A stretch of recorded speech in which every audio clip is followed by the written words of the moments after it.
நம்முடைய திட்டங்களை பிற மாநிலங்களும் தங்களுடைய மாநிலங்களுக்கு எடுத்துட்டு போறாங்க. தமிழ்நாடு வளர்ச்சி பாதைகளை மீண்டும் நடைபோடுது. ஒரு மாநில அரசு சிறப்பா செயல்பட்டு நாட்டுக்கே எடுத்துக்காட்டா இருக்குன்னா அந்த மாநிலத்துக்கு துணை நிற்க வேண்டிய ஒன்றிய அரசோட கடமை.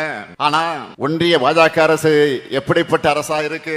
கொள்ளைப்புறம் வழியா தங்களுடைய வலதுசாரி அஜெண்டாவை செயல்படுத்த துணை நின்ன அதிமுக ஆட்சி போயிடுச்சு அப்படிங்கிற கோபத்தோடும் மறுபடியும் தமிழ்நாடு தலைமிருந்து நடைபோடுதே என்ற பொறாமை உணர்வோடும் நம்முடைய செயல் திட்டங்கள் திமுக அரசு தடையா இருக்கே, தமிழ்நாட்டுக்கும் தமிழர்களுக்கும் காவல் அரணா இருக்கேன்னு என்ற எரிச்சலோடும் எப்படியெல்லாம் இடைஞ்சல் தர முடியுமோ, எந்த வகையிலெல்லாம் தடை கருக்களை போட முடியுமோ, எதையெல்லாம் செஞ்சு நம்மோட நிம்மதியை கெடுக்க முடியுமோ அதையெல்லாம் முன்வந்து செய்யறாங்க.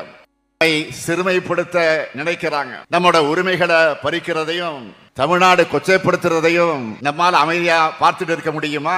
ஆட்சி பொறுப்பில் இருக்கங்கிறதுக்காக பதவி சுகத்துக்காக ஒன்றிய அரசு கிட்ட பணிஞ்சு போற முதுகெலும்பு இல்லாத அடிமை கூட்டம் இல்ல நாம். சுயமரியாதையும் இனமான உணர்வும் உள்ள திராவிட முன்னேற்ற கழகம் ஒன்றிய அரசோட எதாச்சகத்துக்கு எதிராக போராடுகிற திமுகவோட போராட்ட குணத்தை பார்க்க வேண்டிய நிலையை உருவாக்கி இருக்கிறாங்க. இன்னைக்கு தமிழ்நாடு முழுக்க ஒன்றிய பாஜக அரசை கண்டிச்சு தமிழ்நாடு போராடும், தமிழ்நாடு வெல்லும்ங்கிற கண்டன பொதுக்கூட்டங்களை நாம நடத்திக்கிட்டு இருக்கிறோம். நம்மை பொறுத்த வரைக்கும் ஆளுங்கட்சியாக இருந்தாலும் எதிர்கட்சியாக இருந்தாலும் சட்டமன்றம், நாடாளுமன்றம், மக்கள் மன்றம்னு என்னைக்கு மக்களுக்கான குரலா ஒழிப்போம்.